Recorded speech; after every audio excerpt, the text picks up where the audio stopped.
the table, wondering how they're going to be able to put gas in the car to get to work, because if they don't get to work and they're late or they miss a day, they're going to lose their job. How they're going to pay their electric bills. How they're going to have a little vacation maybe for the family. Maybe send their kids to college. Maybe go out to eat or catch a movie. That is the reality of tens of millions of families in this country. That's a reality that I understand.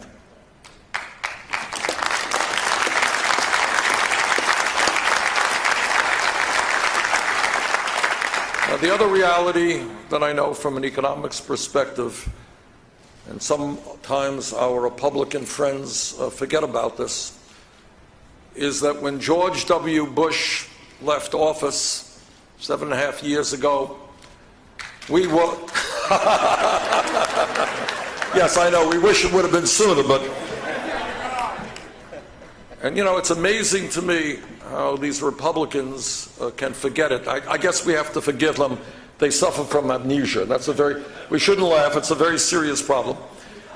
And they have forgotten the economy that they left us in, where we were losing 800,000 jobs a month, where we were running up a deficit of 1.4 trillion, the largest deficit in the history of this country.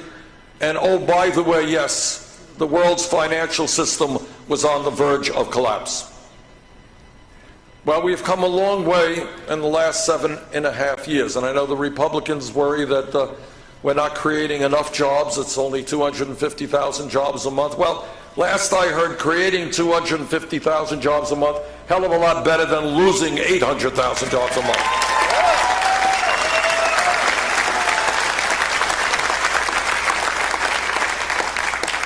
But having said that,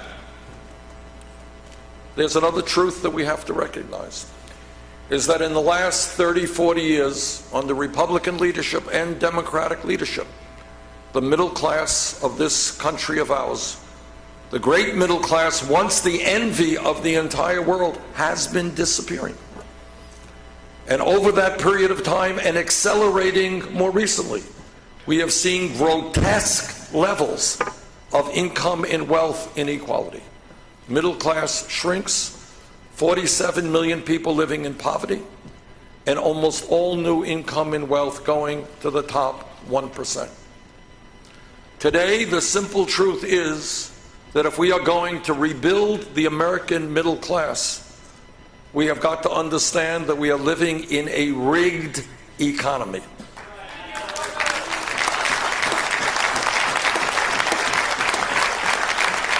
Now, the media, they don't talk about this for their reasons. But the fact is that for the last 30 or 40 years, there has been a massive redistribution of wealth. You know, Republicans get nervous when we talk about redistribution of wealth. But the truth is there has been a redistribution of wealth. The problem is it's gone in the wrong direction. We have seen the middle class shrink, and the top 1/10 of 1%, not 1%, 1/10 of 1%, see a doubling of the percentage of wealth they own in America today. Listen to this. Today, in terms of wealth, the top 1/10 of 1% now owns almost as much wealth as the bottom 90%. That's unbelievable. Today in America, the wealthiest 20 people now own more wealth than the bottom half of America, 150 million people. Everybody here knows that in our country today, we got millions of people who are not working one job, right? They're working 2 jobs. My state people work 3 jobs, trying to bring together enough income and health care to take care of their families. You got mom out working, you got dad out working, you got kids out working.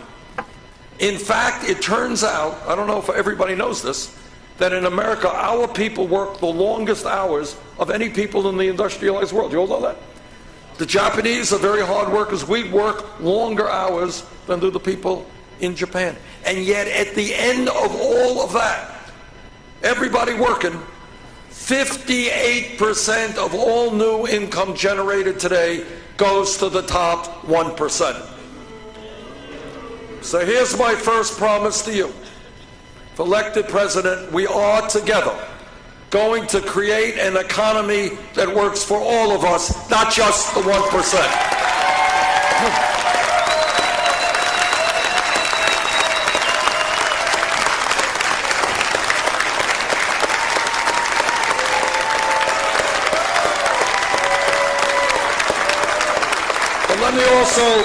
Let me also say this, and I say this every day. No president, not Bernie Sanders or anybody else, can do what has to be done for working families alone. Can't be done alone, and I'll tell you why it can't be done alone. Because the powers of Wall Street, corporate America, the wealthy campaign contributors, the corporate media are so great that no president can do it all by himself or herself. And that is what we need in this country, what you know more about than anybody else, is the need to build a grassroots national political movement, what I call a political revolution.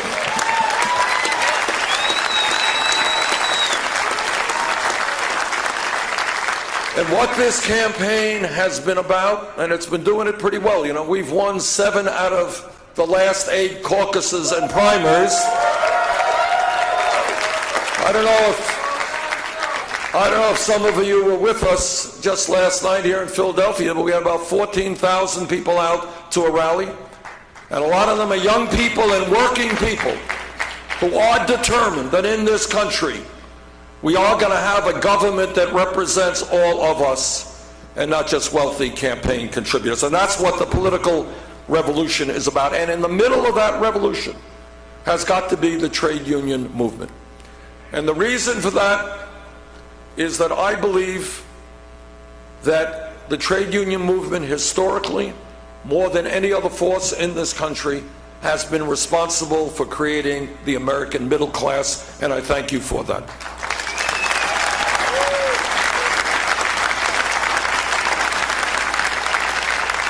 I thank you for standing out on picket lines, occasionally getting arrested, but for saying that every worker in this country has the right to be treated with respect and dignity.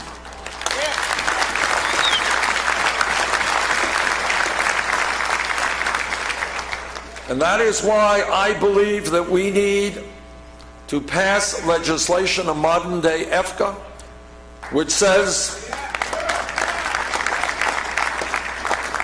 which will make it easier, not harder, for working people to join unions. 50% plus one in a bargaining union signs the card, we've got a union.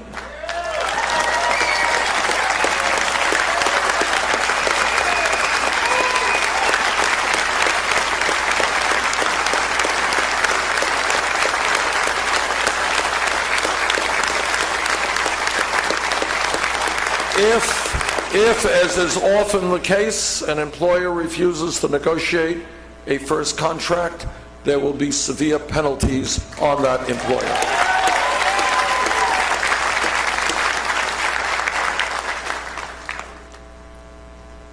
I have, over a 25-year lifetime, a 98% pro-AFL CIO voting record.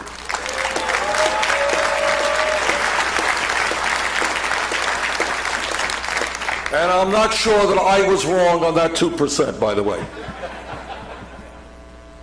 I will not leave here this morning and go to a Wall Street fundraiser. I will not be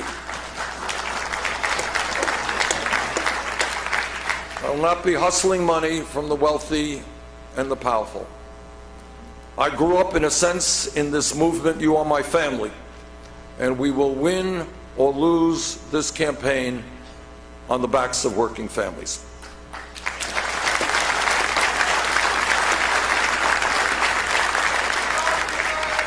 I have chosen not to create a super PAC, and I am the only candidate who does not have a super PAC.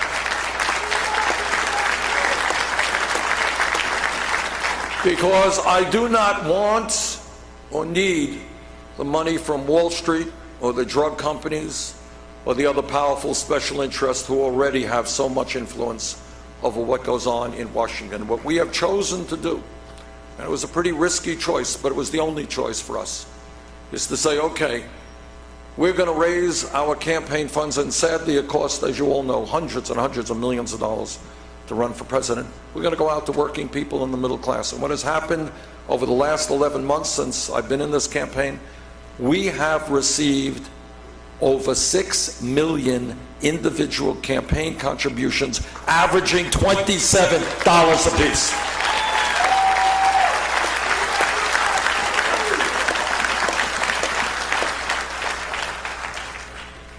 Now, when we talk about what's going on in this economy, you know and I know that millions of workers today are working for starvation wages. This campaign is listening to the working people of this country, and what they are telling me is they cannot make it on $8 an hour or $9 an hour or $10 an hour. And that is why together we are going to raise the minimum wage to $15 an hour.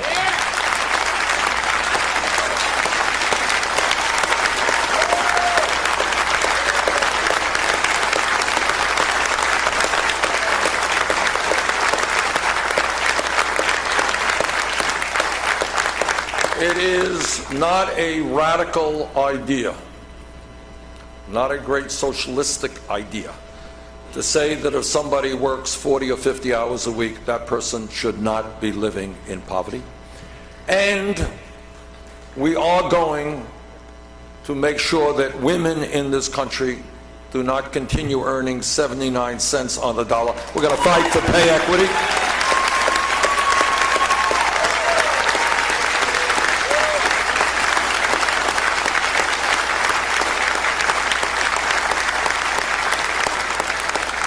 What this campaign is about is asking the American people to think outside of the box, not accept the status quo of where we are today as something that has to exist decade after decade.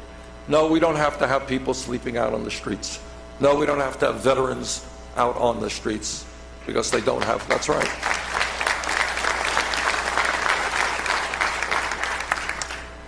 So what this campaign is saying is that why is it that in the wealthiest country in the history of the world, which is where we are right now, why are we the only major country on earth that does not guarantee health care to all people?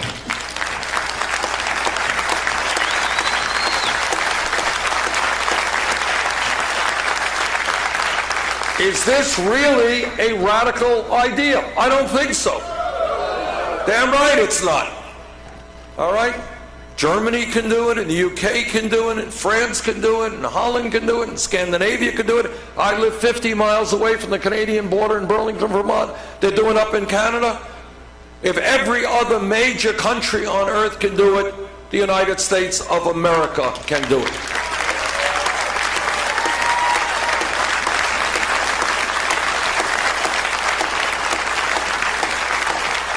I am a member of the Health Education Labor Senate Committee. That committee helped write the Affordable Care Act. Affordable Care Act has done a lot of very good things in this country. It has done away with this obscenity called pre-existing conditions. Total obscenity. We have added some 17 million people to the ranks of the insured. We have done away with discrimination against women in terms of the price they pay for their health insurance benefits. But let us be honest, because this country does not go forward unless we are honest and we look at the real issues. Despite the success of the ACA, and by the way, while I'm on that subject, count me in as somebody who will fight vigorously to end the so-called Cadillac tax.